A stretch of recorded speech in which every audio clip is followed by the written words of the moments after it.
Bismillahirrahmanirrahim. Assalamualaikum warahmatullahi wabarakatuh.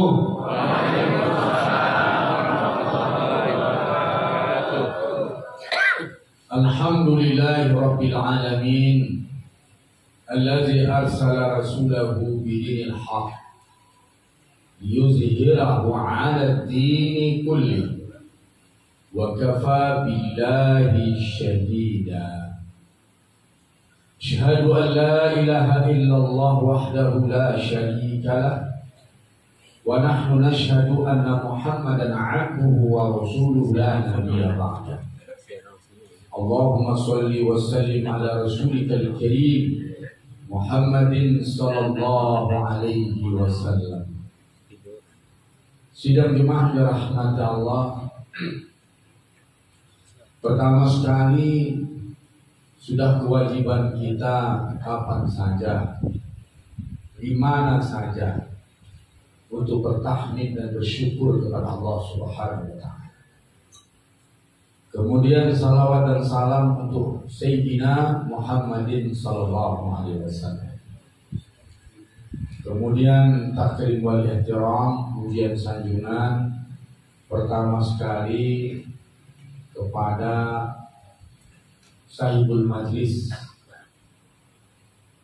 Saya dapat berita dilaksanakan oleh IKABU, Ikatan Keluarga Agam Bukit Tinggi, betul ya?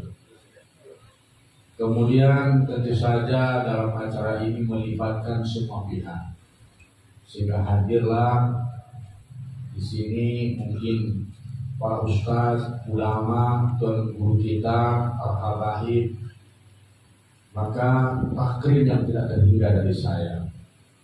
Terus nenek mama sudah bendang dalam nagari. Kemudian semua undangan. Mari sama-sama kita niatkan kehadiran kita ini lillahi ta'ala dan nanti jadi timbangan amal kebaikan kita di akhirat. Amin. Sebelum ceramah, saya mohon maaf karena ada sedikit gangguan nanti.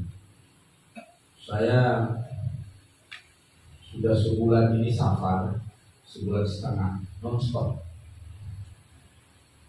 Balik dari Jawa saya terkena batuk. Belum ada ilmunya yang menyelesaikan batuk saya ini. Jadi mohon maaf nanti jika batuk saya menyela-nyela ceramah, tidak seindah rebana atau rebana tadi. Nah, sidang jemaah rahmat Allah. Hari ini insya Allah kita akan bicara mengambil mau'izah dari Rasulullah Sallallahu Alaihi Wasallam.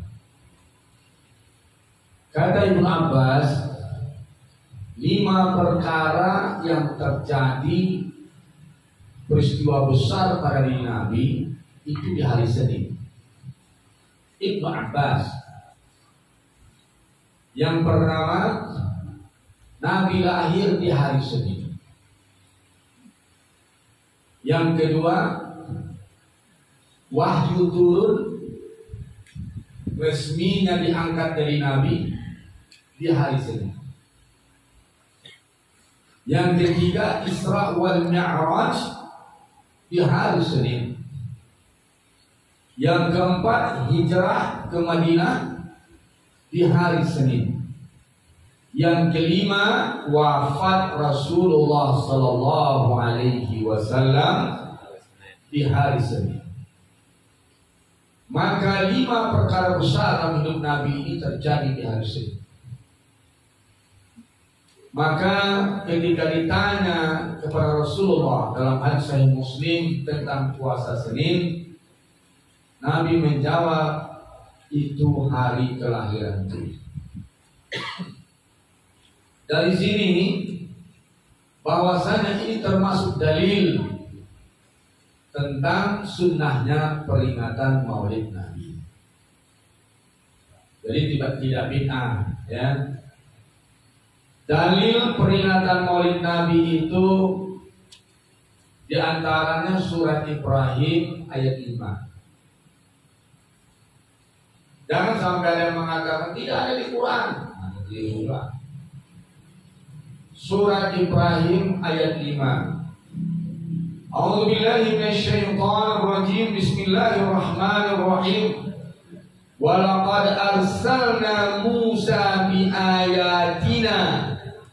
Sungguh kami telah mengutus Musa dengan ayat kami, an akhrij qaumaka minaz zulumat, agar Musa, hai engkau Musa, keluarkan kaummu dari kezoliman Fir'aun. Keluarkan kaummu dari kezoliman Fir'aun. Dari perintah menyelamatkan kaum dari tindakan kezoliman, perintah dari Allah Subhanahu wa ta'ala. Salah satu yang diperintahkan ulama atau nabi, dan kalau nabi diperintahkan berarti ulama diperintahkan menyelamatkan kaum dari kezaliman penguasa. Kenapa? Karena Fir'aun ketika itu penguasa. Maka akhrij qaumaka minaz zulumat. Hai Musa, keluarkan kaummu dari kezaliman Fir'aun. Maka setiap ulama berkewajiban mengeluarkan umatnya, melindungi umatnya dari pihak-pihak yang zalim. Paham apa tidak paham? Kalau belum paham saya sudah paham. Wa zakkirhum bi ayyamillah.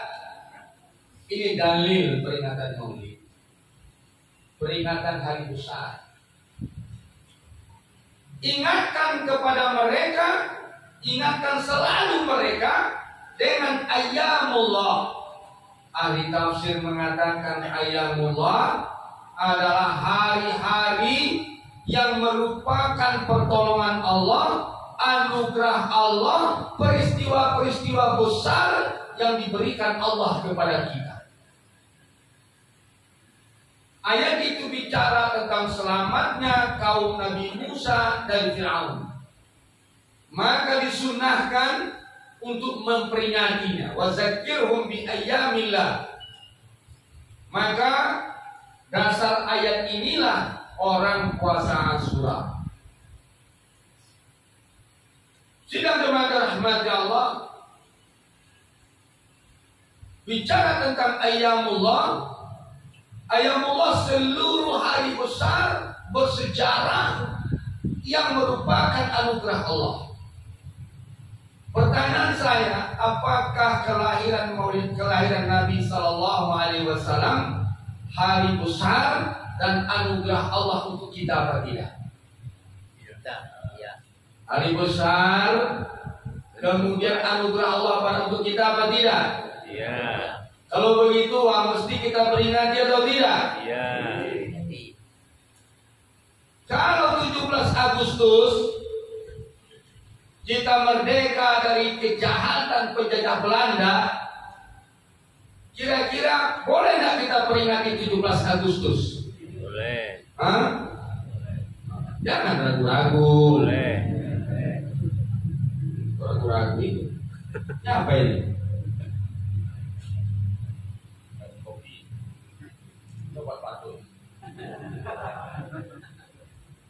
Saya memang penggemar kopi.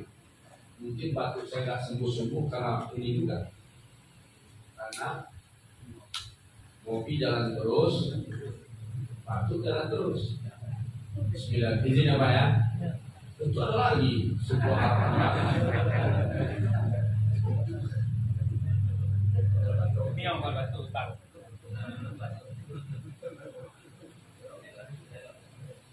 Jangan sampai masuk kamera ya, laku sekali ya.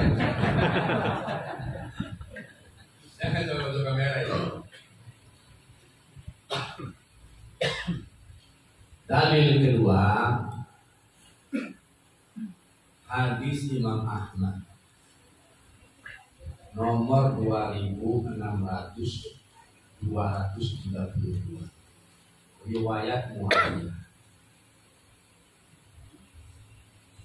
Hadis Imam Ahmad riwayat Muawiyah. Sidang jemaah yang dirahmati Allah. Suatu hari Nabi melihat rumah Nabi kan di sebelah masjid, dindingnya di masjid. Dilihat ketika itu para sahabat berkumpul. Datang Jibril ke Nabi, membawa berita tentang majelis sahabat.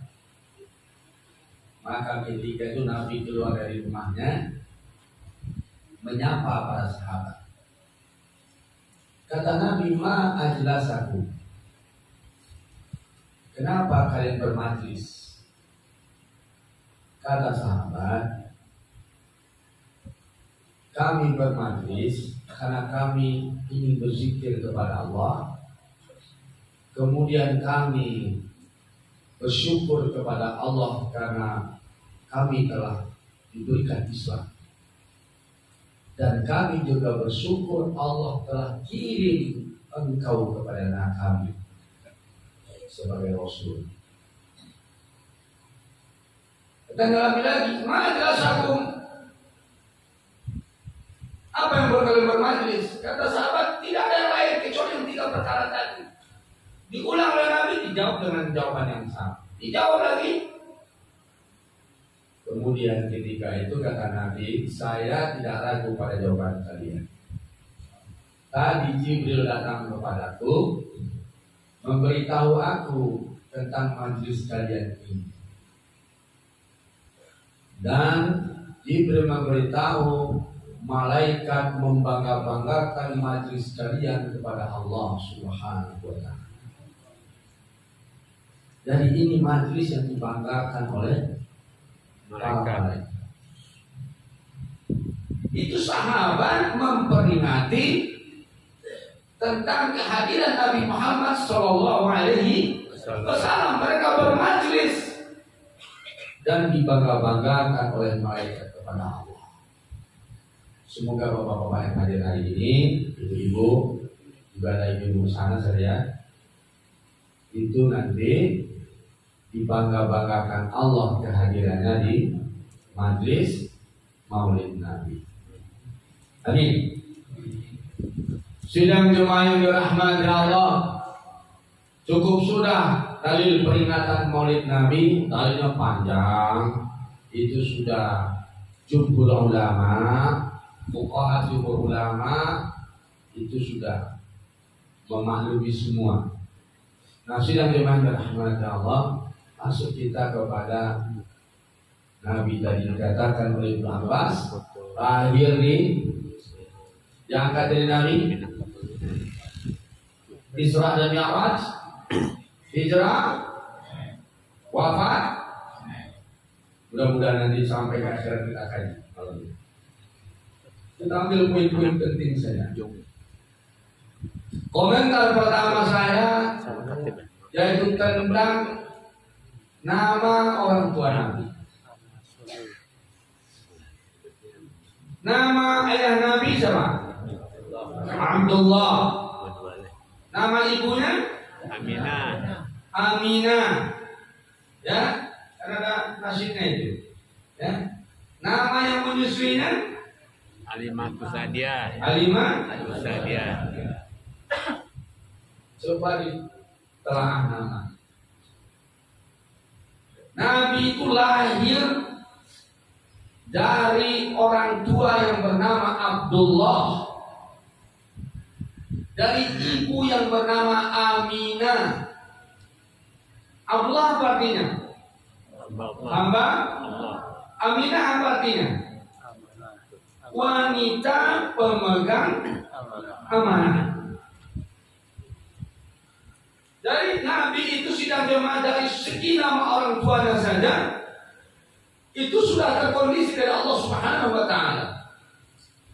Ayahnya Abdullah seorang hamba Allah, ibunya Aminah seorang pemegang amanah, yang menyusuinya Halimah Sa'diyah, yaitu wanita Halimah, yaitu orang yang berhati sangat lembut dan penyayang.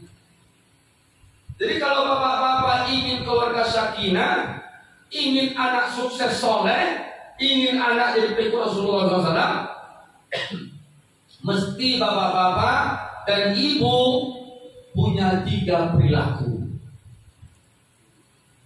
Apa itu? Keluarga sakinah itu dan unsurnya mesti ada 3 perilaku. Ini saya bahas pertama kali seminggu yang lalu dengan putusan Kementerian Wanita dan Perlindungan Anak. Saya dikasih jatah cuma 10 menit karena pembicaraan. Saya bilang cukup namanya. Kalau anak kita ingin soleh, anak kita sukses, karena yang paling sukses itu Nabi Muhammad SAW.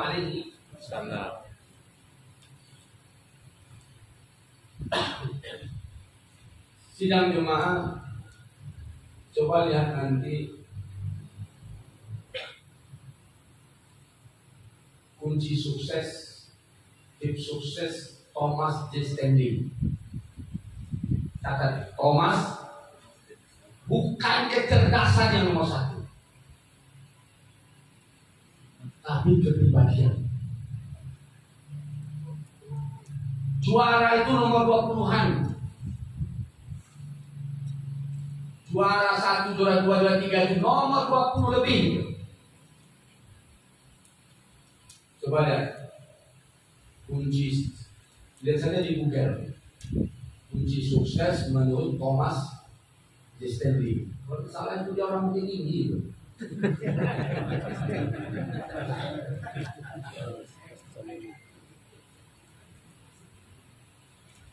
Orang bukit tinggi banyak Bapak. Menteri Pendidikan sama. Siapa Menteri Pendidikan? Karim. Nabil Karim. Orang bukit tinggi itu. Nah, walau bagaimanapun dia menteri. Sidang jemaah dirahmati Allah. Maka kalau kita ingin sukses, keluarga sakinah, anak berbakti. Keluarga sakinah itu apa? Suami soleh, istri setia, anak berbakti. Apa? Suami soleh, istri setia, anak berbakti. Sakinah. Nah, sidang jemaah rahmat Allah, seorang suami mesti berperan menjadi Abdullah, seorang istri mesti berprinsip aminah, dan kemudian seorang istri memperlakukan anak dengan Halimatus Sa'diyah. Paham apa tidak paham? Menyayangi anak dengan Halimah, mendidik anak dengan menjaga anak dengan Aminah, memimpin rumah tangga dengan prinsip Abdullah, maka lahirlah kepribadian generasi Muhammad sallallahu alaihi wasallam.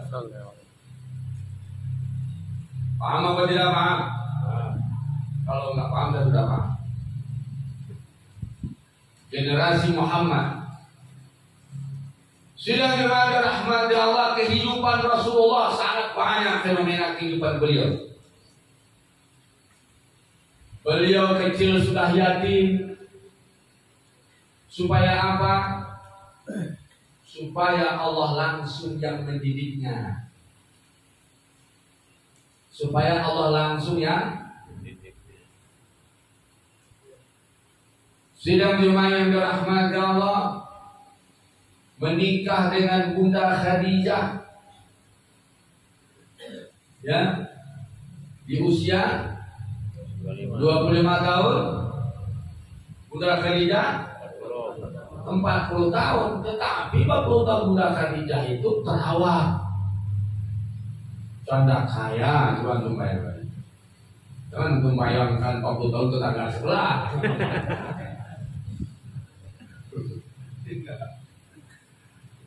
Ini orang nomor 1 impor ekspor. dan dia betul-betul menyayangi Rasulullah SAW, menikah dengan Nabi dalam keadaan kaya, meninggal di perkawinan Rasulullah dalam keadaan miskin. Itu istri setia.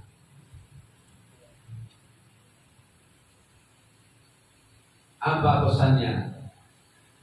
Rasulullah SAW kembali dari berdakwah dari luar kota. Ketika itu didapat sang istri yang sedang sakit menyusui anak bungsunya Fatimah. Ketika itu Fatimah disusui, dilihat di bibir Fatimah sudah darah, bukan lagi air susu. Diangkat Fatimah, dipisahkan dari ibunya, dibersihkan mulutnya dan dibersihkan badan istrinya. Setelah itu Bunda Khadijah meraba tangan Rasulullah SAW. Ya Rasulullah, duduk di sebelahku. Ada apa wahai Khadijah, wahai istriku? Kata Bunda Khadijah, ya Rasulullah, saya rasa inilah sakit yang membawa kematian saya. Saya tidak tahu lagi siapa yang akan mendampingimu setelah kematian saya. Ya Rasulullah, seandainya nanti engkau pergi berdakwah, terhalang oleh sungai, dan engkau butuh jembatan, maka ambillah tulang-tulangku dan jadikanlah jembatan yang mengantarkan dakwahmu, ya Rasulullah. Begitu istri pendamping Rasulullah. Begitu suami pejuang Islam, istri sang penyemangat.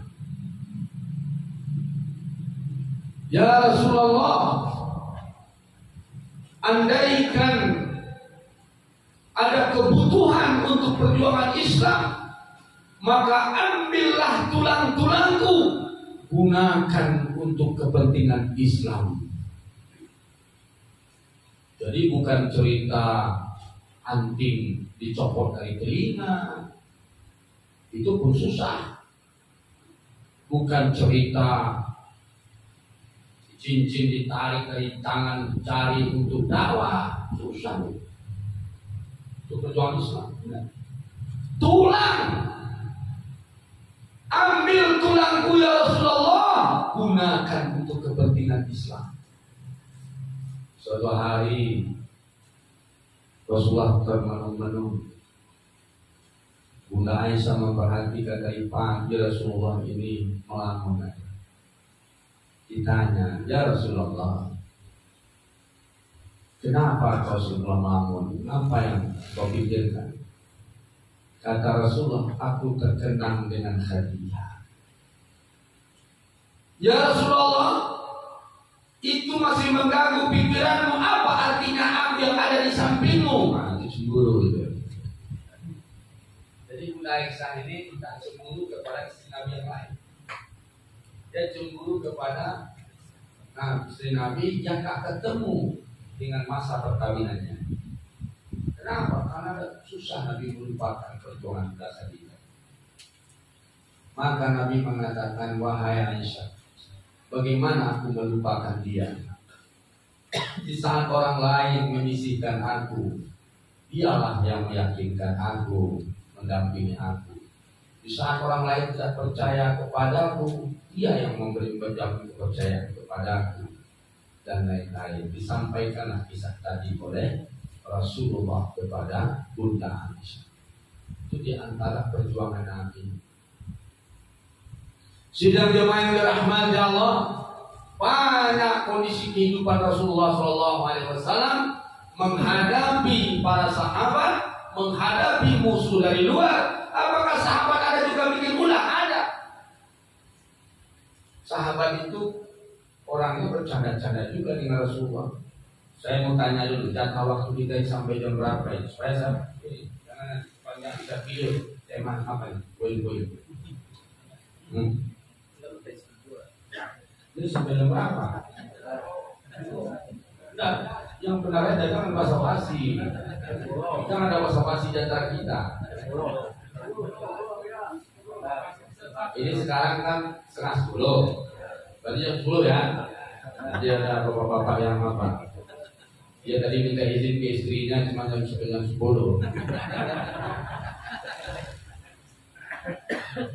Biasa Pak, kalau kita udah usia 40 ke atas, kita mulai Pak, istri yang apa?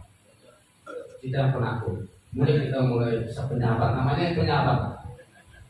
Kalau sudah 40, istri makin berani sama kita. Soalnya apa? Anaknya sudah jadi kuliah semua anak-anak. Kita nggak bisa lagi, mulai sabar-sabar aja lah ya. Sidang jemaah yang dirahmati Allah, saya masuk kepada Sama'il Rasulullah Sallallahu Alaihi Wasallam. Ciri-ciri tubuh Rasulullah SAW berdasarkan hadis sahih dalam kitab Lu'lu' wal Marjan, dalam kitab Sama'il dan yang lain. Hamba Allah yang dirahmati Allah, Nabi itu ukuran orang Arab, orang tingginya sedang. Yang jelas Nabi itu seorang pemuda yang gagah.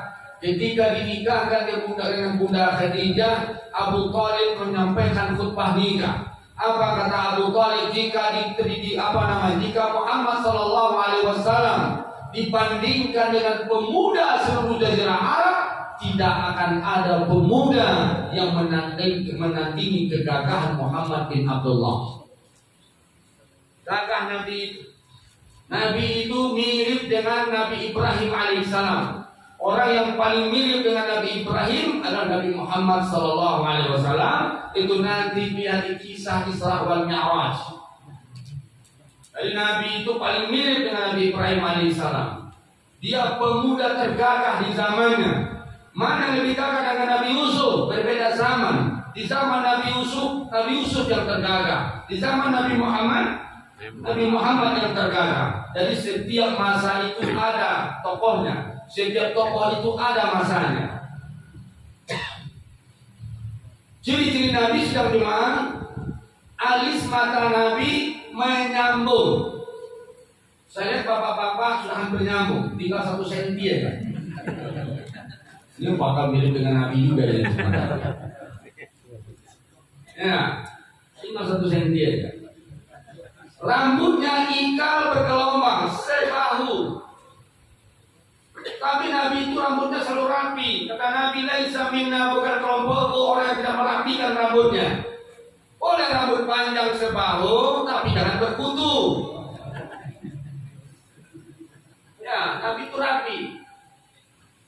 Nah, sidang jemaah rahmat Allah, rambutnya ikal bergelombang. Kemudian Nabi itu tubuhnya atletis. Dadanya tebal, bodinya atletis. Saya kalau dibuka jas ini atletis juga. Atletis dengan perasaan. Ya, Nabi itu orang tubuhnya atletis. Gagah, atletis. Kemudian kalau berjalan sopan. Bukan kayak orang kita, sudahlah kurus, kecil, kalau berjalan angkuh lagi. Jadi orang Minang sampai yang tambuh ini, tapi angkuh aja dia. Diminum itu supaya sampai pahala.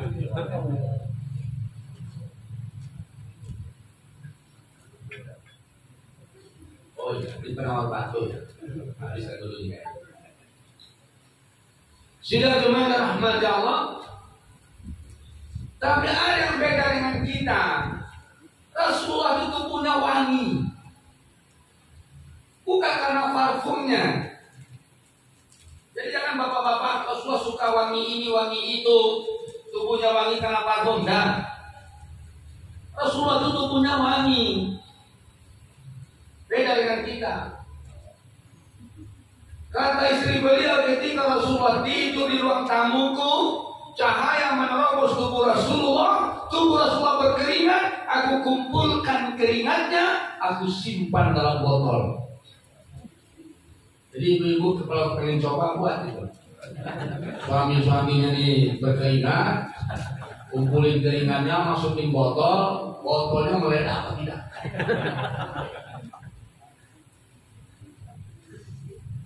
Kata Imam Ali, ketika dimandikan Rasulullah, ya Rasulullah, tidak hidup, tidak wafat, tubuhmu sangat wangi ya Rasulullah. sudah meninggal pun waktu. Sidang jemaah rahmat Allah, langsung saja kepada kisah kematian.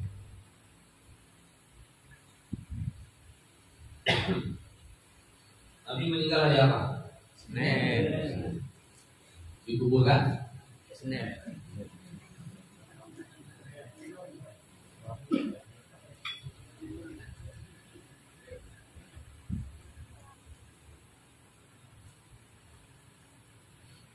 Nabi dikuburkan di hari Rabu.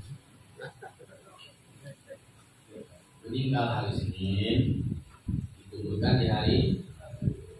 Ini perlu kita bahas. Ini yang jalan penggalan Rasulullah meninggal dunia sampai ke akhir.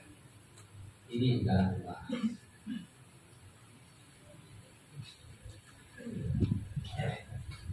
Sidang jemaah yang dirahmati Allah.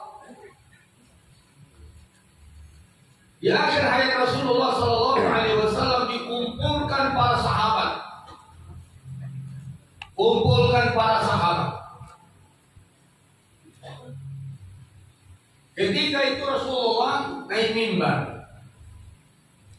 Kata Rasulullah, aku telah hidup dengan kalian, bersama kalian.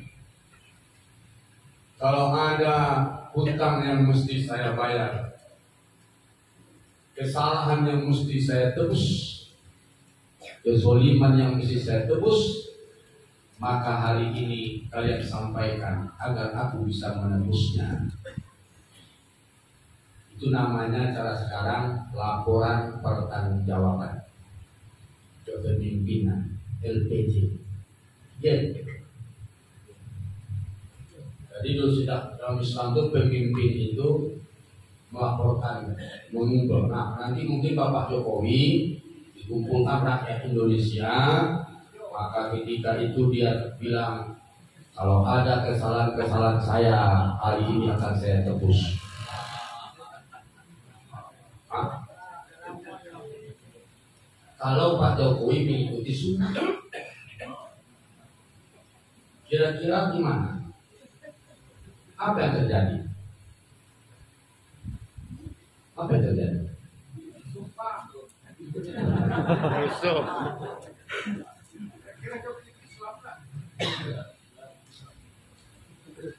Pak Jokowi itu niatnya baik. Mungkin kita belum paham betul. Sidang jemaah rahmat Allah, semua sahabat diam. Kalau ada hutang yang mesti dibayar, kesalahan yang mesti ditebus, kezaliman yang mesti saya tebus hari ini, laporkan, saya akan tebus hari ini. Ada yang menangis. Pak Umar bin Khattab, ini Nabi mau meninggal. Sahabat diam tegang. Siapa yang berani menyakiti Rasulullah? Tak tega. Ternyata di pojok belakang berdiri seseorang. Saya ya Rasulullah, engkau telah berbuat zalim pada saya dalam satu peperangan. Engkau telah mencambuk punggung saya. Terus semua sahabat melihat kepada dia belakang. Hari ini ya Rasulullah, aku ingin membalaskan cambuk itu. Semua sahabat tegang. Kenapa? Ada orang yang berani mencambuk Nabi di hadapan tokoh-tokoh besar umat Islam. Tiga orang ini. Ada sahabat yang bertindak. Nabi kasih isyarat. Kata Nabi, majulah, kasih dia cambuk, kasih cambuk. Turun Nabi dari mimbar,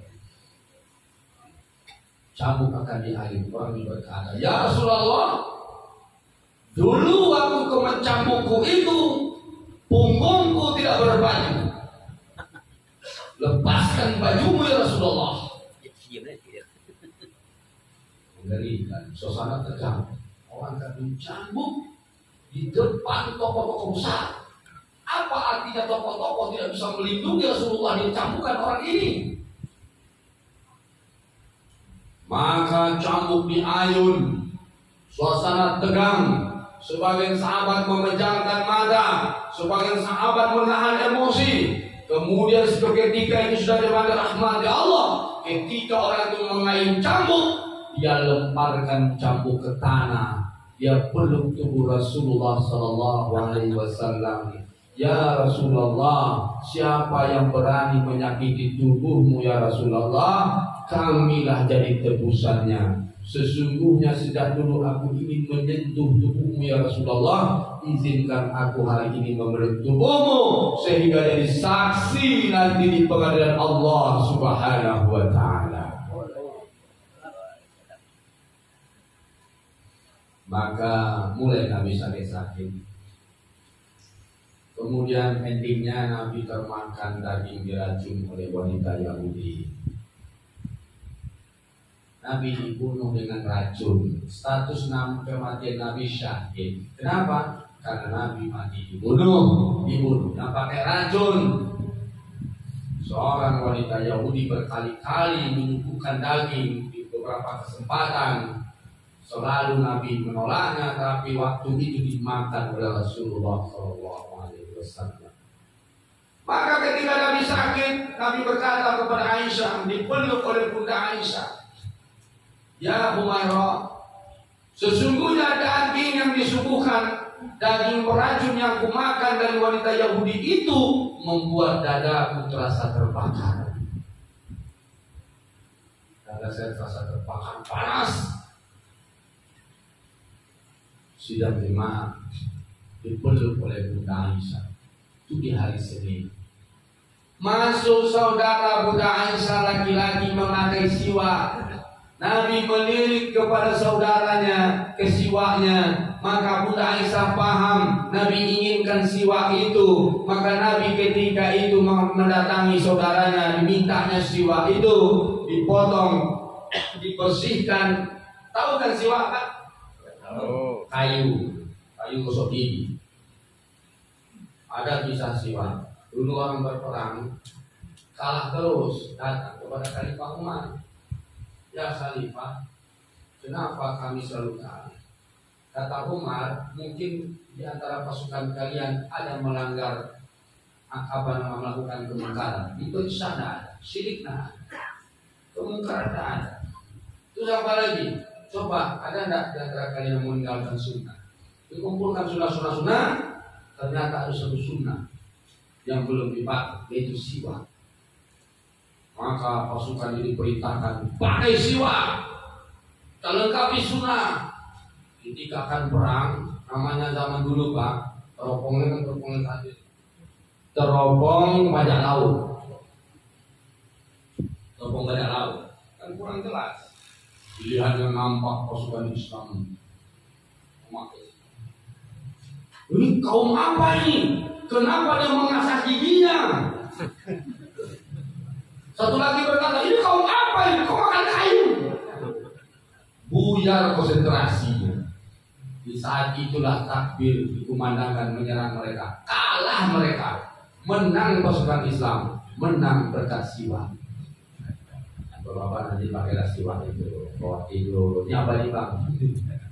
Siwak ini. Tidak dimana. Maka ketika itu hamba Allah diambil oleh Bunda Aisyah, dibersihkan siwaknya, dilumat-lumat, dilunak-lunakan, digigit-gigit, dibersihkan mulut Nabi dengan siwak. Nabi mengamalkan sunnah. Hamba Allah dirahmati Allah. Setelah itu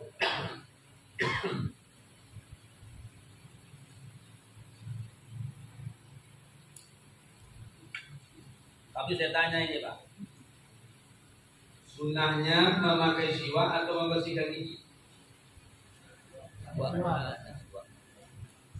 Sunnahnya memakai siwak atau bersihkan gigi? Kalau nggak pakai siwak tapi gosok gigi, terlepas nggak kewajiban apa? Sunnah kita pakai siwak. sunnahnya membersihkan gigi, pilihannya memakai siwak, afdalnya memakai siwak. Jadi nanti itulah Pak, ya. Supaya nanti kawan-kawan pedagang siwak, ada yang jual siwak di luar. Cepat dikeluarkan sunnah itu. Bagikan aja nanti Pak tarik uangnya. Sidang jemaah rahmatnya Allah. Maka ketika itu datang Jibril. Ya Rasulullah, malaikat maut minta izin di pintu, nunggu izin untuk masuk. Izinkan masuk apa tidak? Maka ketika itu kata Nabi, izinkan ya masuk. Maka malaikat maut berkata, ya Nabi Allah, engkau ditawarkan dua pilihan. Engkau bersama umatmu atau bersama Allah. Maka Nabi menunjuk ke atas, ila rafiqil a'la. Ila rafiqil a'la. Mau ketemu. Jadi di antara Nabi yang diberi tawaran itu Nabi Muhammad, Nabi Musa. Dapat tawaran ada umum. Nabi Musa dia dapat tawaran itu karena dia ketika datang malaikat maut ini gugup menghadapi Nabi Musa. Nabi Musa ini luar biasa Pak, ditamparnya oleh Yahudi orang itu mati tempat. Orang Yahudi, orang Kipti ditamparnya mati tempat. Datang malaikat maut gugup, kalimatnya nggak jelas, bilang tentang nyawanya akan dicabut, maka langsung ditampar oleh Nabi Musa, buta malaikat maut. Satu-satunya Nabi yang bisa nampar malaikat maut Nabi Musa. Kira-kira sabuk apa dia? Sabuk hitam nggak mungkin. Dia mau ditampar. Besok mantap keluar dari Nabi Musa. Ditampar ya mati. Maka kalau tampaknya buta, datang kepada Allah melapor. Ya Allah, tidak jadi ku cabut nyawa Nabi Musa. Kenapa? Ditamparnya aku. Terus buta mataku. Disembuhkan oleh Allah. Kata Allah, balik temui Nabi Musa. Beri dia kabar gembira. Apa itu? Suruh dia meraba bulu onta. Setiap bulu yang dirabanya satu helai bulu bertambah umurnya setahun. Datang malaikat maut memberi kabar gembira. Jadi kalau menghadapi kurang bakat, jagoan, jangan main ancam-ancam. Saya cabut nyawamu, saya pukul kamu, dipukul kita. Mesti dia diberi kabar gembira. Enak, diberi dia apa yang menyenangkan dia. Ya Nabi Allah Musa, kata Allah, kalau engkau tidak siap untuk meninggal atau mati, maka kau masih ingin hidup, rabalah bulu onta itu satu helai bulu menambah umur setahun. Apa kata Nabi Musa? Ya malaikat maut, innal likulli hayatin nihayatun. Setiap hidup itu ada akhirnya. Terus cabutkan nyawaku, satu lemparan tombak dari Masjidil Aqsa. Maka dikuburkan Musa satu lemparan tombak dari Masjidil Aqsa. Sidang jemaah balik kepada Rasulullah SAW. Meninggal Nabi, dicabut nyawanya dengan lembut, dipelukan Bunda Aisyah. Begitu hebatnya Rasulullah. Meninggal dipelukan istri. Bapak-bapak bercita-cita meninggal dipelukan istri. Ya Bu, jaga bapaknya, kalau bisa meninggal dipelukan ibu. Kok udah meninggal Pak? Bu, kok dalam pelukan meninggal si bapak ini? Iya Ustaz, ketika sakit gigi saya peluk gak meninggal juga. Sakit kepala saya peluk gak meninggal juga. Demam berulang-ulang saya peluk gak meninggal. Saya bosan Ustaz. ketika dia ketika saya pun meninggal ya.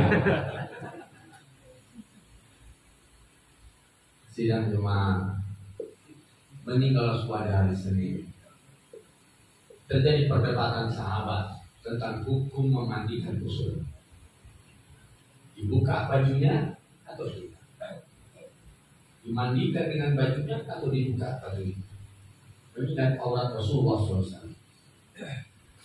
Debat-berdebat semua tertumpu pada Abu Bakar As-Siddiq sebagai sahabat paling senior. Maka akhirnya ketika itu Abu Bakar As-Siddiq capek, panik, dia bersandar di salah satu tiang di dekat mimbar Rasulullah SAW. Terdengar suara, wahai Abu Bakar, mandikan Rasulullah dengan bajunya. Suara siapa? Itu suara Jibril, bukan awam. Mandikan dengan bajunya. Maka kata Abu Bakar, mandikan dia dengan bajunya.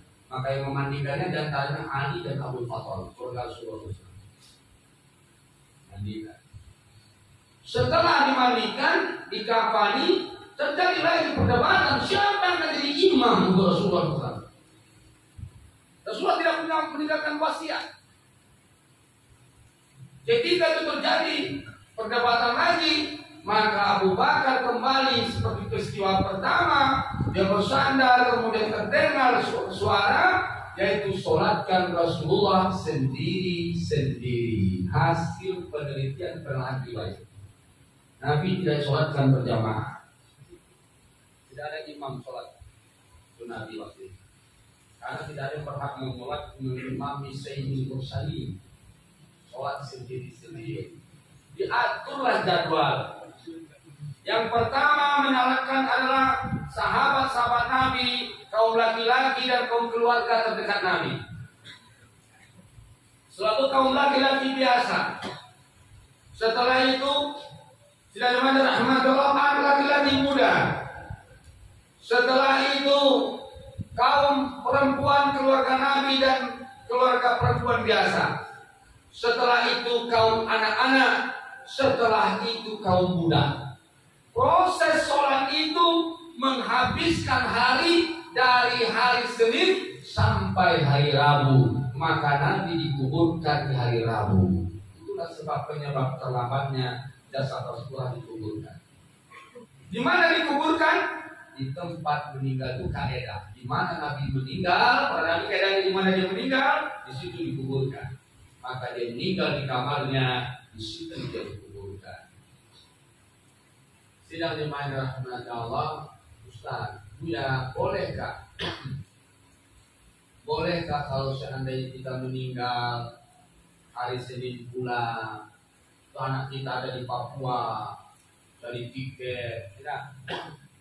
Dan nanti tangguhkan 2 hari lagi dikuburkan, enak, hari Rabu pula. Boleh? Nggak boleh. Kalau Nabi itu tubuhnya segar, tidak membusuk, sampai kiamat jasad Nabi sekar dan tidak membusuk, tidak dirusak oleh tanah. Kalau kita jangankan mati, hidup saja nggak mandi 1 hari pun patuh. Ya nak? Maka tidak boleh. Sunnahnya orang biasa disegerakan. Sunnahnya apa? Disegerakan.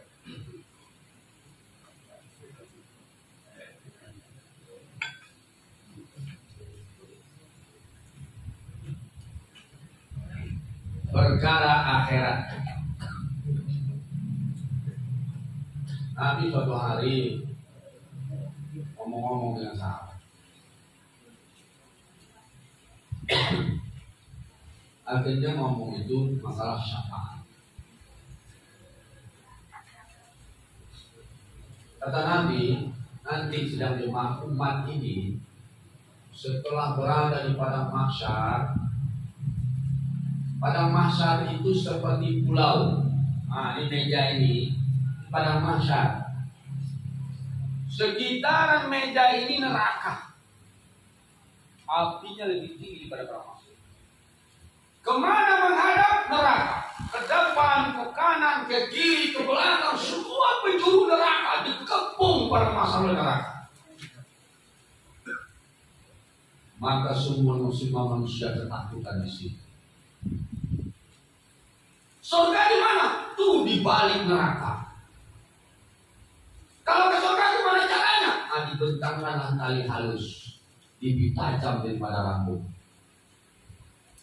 Dikasih kail-kail yang tajam, dijilat-jilat oleh api neraka. Mau ke surga? Ya sudah. Gimana kira-kira tuh? Susah apa mudah itu? Susah apa mudah itu? Mudah jika seandainya Anda biasa meniti perjalanan ke masjid. Mudah jika seandainya Anda bersegera menapaki langkah-langkah kebenaran. Mudah seandainya ibadah Anda terurus ke masjid. Anda jadi ahli masjid. Perjalanan-perjalanan ke masjid itulah sama dengan Anda, kesuksesan Anda meniti sirat atau siratal mustaqim yang terbentang halus di atas neraka. Mudah jika Anda ketika itu bangun tengah malam sholat tahajud, meratapi dosa Anda di hadapan Allah Subhanahu wa Ta'ala, meratap-ratap sehingga Allah kasihan pada kita, dihapusnya catatan dosa kita. Seandainya Anda tidak membangga-banggakan dosa Anda, salah satu syarat dosa yang diampuni itu dosa yang tidak Anda bangga-banggakan pada orang lain. Ada orang yang bangga dengan dosa Anda.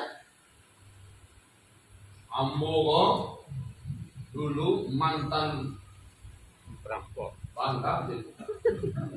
Oh cewek-cewek dan ini orang punah udah ambo.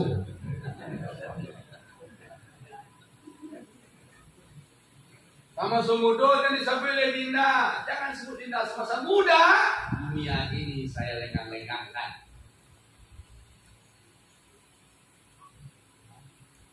Tunang kini itu mantan aku saja.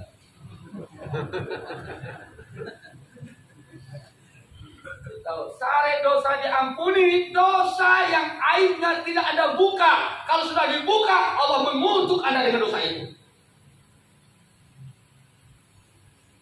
Jadi mudah meniti siratal mustaqim kalau Anda sudah mengambil posisi melangkah selalu kepada kebenaran. Kalau bisa terakhir tidak mati di pelukan istri, mati di musaji.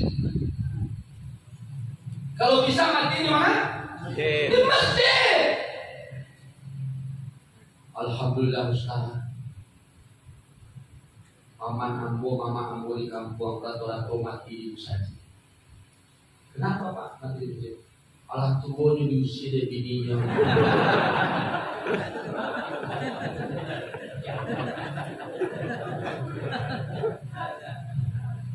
Lalu dulu misalnya sampai mati dan dia punya dia bininya. Tuh husnul khatimah atau apa?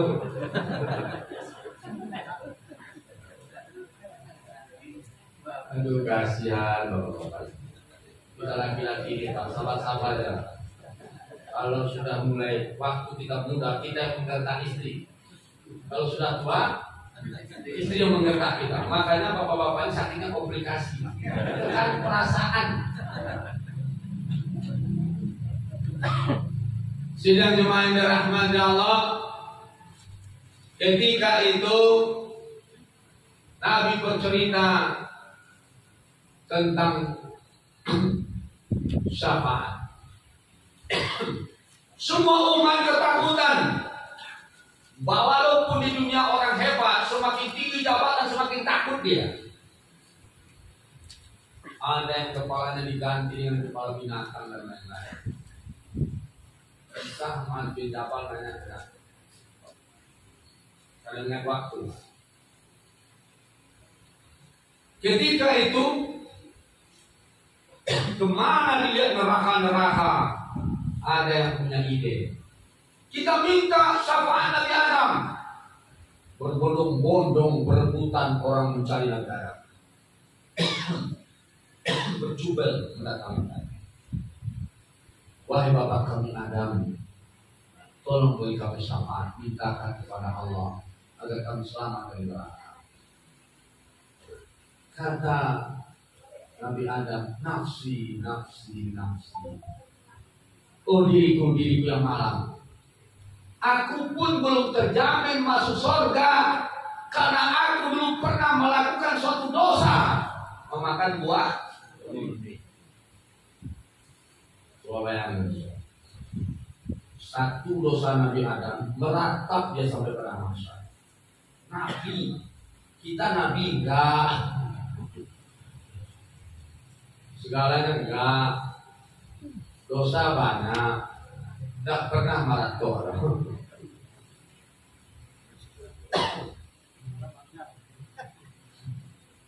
Sidang jemaah Allah. Terus bagaimana nasib kami? Aku tidak bisa bantu kalian. Cari Nabi Ibrahim. Cari Nabi Ibrahim. Jawaban sama. Pernah berdosa. Aku pun belum terjamin. Terus bagaimana kami? Cari Nabi Musa.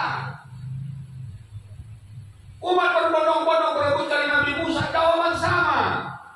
Terus gimana? Cari Nabi Isa. Nabi Isa juga seperti itu. Aku belum terjamin masuk surga. Bagaimana aku akan membantu kalian? Terus gimana? Cari Nabi Muhammad Sallallahu Alaihi Wasallam. Maka ketika itu umat berbondong-bondong cari Nabi. Maka Nabi Muhammad langsung ketika itu menuju atas, sujud kepada Allah. Sujud yang lama, ay Muhammad irfa' ra'sa. Minta akan diberi kata Allah. Minta ada apa? Ummati, ummati, umatku, umatku. Bagaimana umatmu? Umatku masuk terancam oleh neraka. Selamatkan umatku ya Allah. Kata Allah, pilih oleh dua hal. Yang pertama, setengah penghuni surga adalah umatmu. Yang kedua, kau pilih syafaat. Kau yang bersyafaat pada umatmu. Kata Nabi, aku pilih syafaat ya Allah. Disuruhlah Nabi. Kalau begitu, lakukan. Sidang jemaah yang dirahmati Allah. Maka 70.000 umat Muhammad masuk surga tanpa hisab. Riwayat pertama. Riwayat pertama, 70.000 umat Muhammad masuk surga tanpa hisab. Mudah-mudahan Bapak termasuk orang yang masuk surga tanpa hisab. Amin. Amin. Termasuk yang di luar. Amin. Amin. Termasuk ibu-ibu yang sebelah. Amin. Amin. Dan bikin di jawab serang. Termasuk ambo. Sidang jemaah rahmat Allah. Hadis kedua, setiap 1.000 dari 70.000 membawa lagi 70.000 orang. Setiap 1.000 dari 70.000 membawa 70.000 orang. Satu membawa 70 orang. Riwayat ketiga, 700.000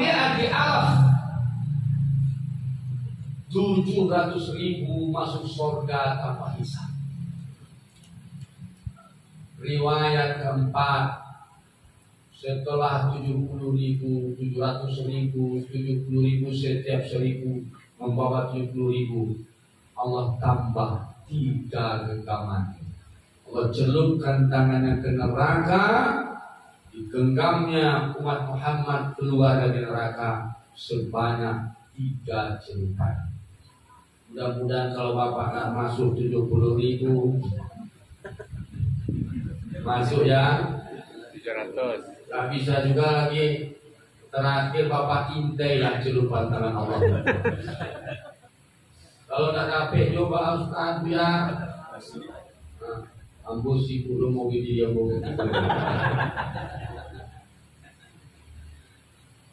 Sidang jemaah rahmat Allah, ada riwayat karena Nabi melintas melintas dari maran Nabiun amama Rasulullah SAW. Nabi membawa lewat depan. Ada Nabi yang membawa 10 umatnya.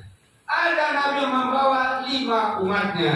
Ada Nabi yang membawa 1 umatnya. Berdakwah sekian lama cuma 1 orang umatnya. Sadar umatnya. Ada Nabi yang bawa umat. Nah, ditolak, dibunuh oleh Bani Israel. Bawa umat. Lewat Nabi Musa membawa rombongan. Bahkan usaha Nabi. Ini Nabi Musa, mana umatnya? Terus ketika itu ditanya oleh Nabi, umatku mana? Hai Muhammad, lihatlah ke bukit itu. Ternyata perbukitan itu dipenuhi oleh wajah manusia. Siapa mereka? Itu umatmu. Lihat ke ufuk, banyak wajah manusia. Siapa dia? Itu umatmu. Sidang jemaah ternyata terbanyak umat Nabi Muhammad Sallallahu Alaihi Wasallam. Maka hadis kedua berkata, Nabi berkata, jika engkau tidak termasuk 70.000 yang masuk surga tanpa hisab, berjuanglah untuk dirimu menjadi umat Muhammad yang ada di perbukitan itu. Jika engkau tidak bisa juga menjadi umat yang ada di perbukitan, salah satu yang ada di perbukitan itu, berjuanglah engkau supaya engkau menjadi umat yang ada di ufuk yang jauh itu. Kalau tidak bisa juga lagi, maka Allah yang memutuskan nasib. Berjuanglah. Sidang jemaah kepada Allah itu di antara yang kita harapkan nanti di akhirat. Nabi berusaha menyelamatkan umatnya. Terus ketika itu sahabat bertanya, ya Rasulullah, umat kan banyak carimu, minta syafaatmu. Kami kan ingin tahu, ingin berjumpa juga denganmu. Di mana engkau kami jumpai ya Allah, ya Rasulullah. Hebat. Ini rahasia hebat. Nanti orang kan berdosa-dosakan. Ya, ditanya oleh sahabat, rahasianya, di mana kami akan menjumpaimu ya Rasulullah? Kata Nabi, jumpai aku di 3 tempat. Mau tahu ini? Mau tahu? Kalau yang satu ini.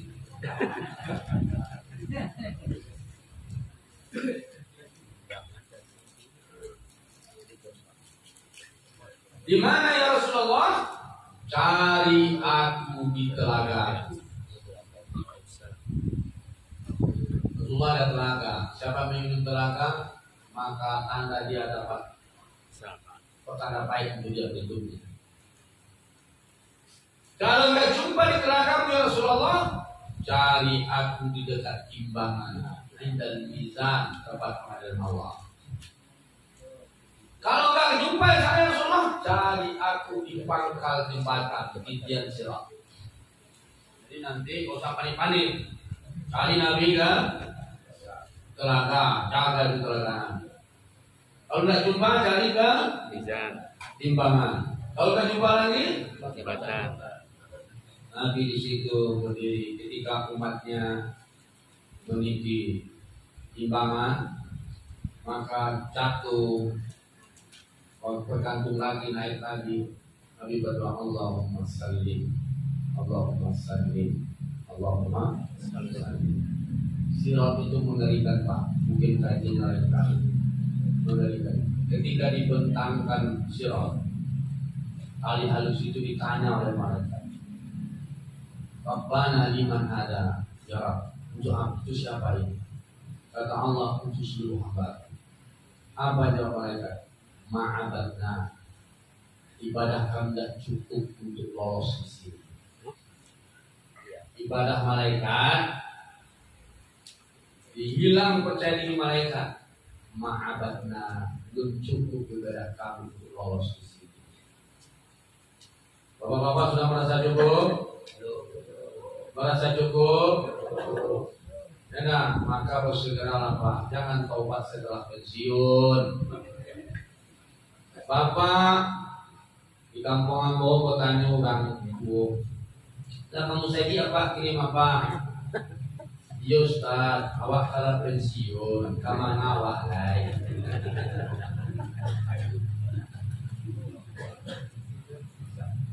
Kamu saja kemana awak lain? Jangan taubat setelah pensiun. Ibadah di sisa waktu, berinfak dengan sisa uang. Saya nggak tahu ini. Ada infaknya menurut bapak, tapi bawa duit apa enggak? Bawa duit apa enggak? Bini kadang atau bini ketek? Kalau lewat kota infak aja tuh kadang-kadang atau ketek? Enggak masuk satu pun. Infak bensin. Harus Pak, harus panti sih. Ini gawat Pak. Sisa umur untuk surga. Itu sebuah hal yang keliru. Tetapi itu kenyataan. Surga aku pinang hanya dengan sisa umurku. Perlu serius menjadi umat Muhammad Sallallahu Alaihi Wasallam. Sidang jemaah yang dirahmati Allah, semoga bapak-bapak nanti semua dapat syafaat. Amin. Ya, nanti cari Nabi di 3 tempat, dapat syafaatnya, insya Allah masuk surga tanpa syafaat. Maksudnya apa yang tanpa hisab? Tanpa menghisab-hisab. Baik, kita berdoa ya. Ini gimana? Ya, cukupkan ceramah kita ya. Tadi kan saya diberitahu sampai jam 10 lewat 7 menit. Mohon maaf atas kelewatan ini. Mudah-mudahan ada manfaatnya. Itu saja yang bisa saya sampaikan. Sidang jemaah dirahmati Allah. Mudah-mudahan jadi pelajaran. Semoga bapak-bapak, ibu-ibu semuanya menjadi umat Muhammad Sallallahu Alaihi Wasallam. Semoga nanti termasuk orang yang dijaga Nabi sampai ke pintu surga. Amin. Assalamualaikum warahmatullahi wabarakatuh.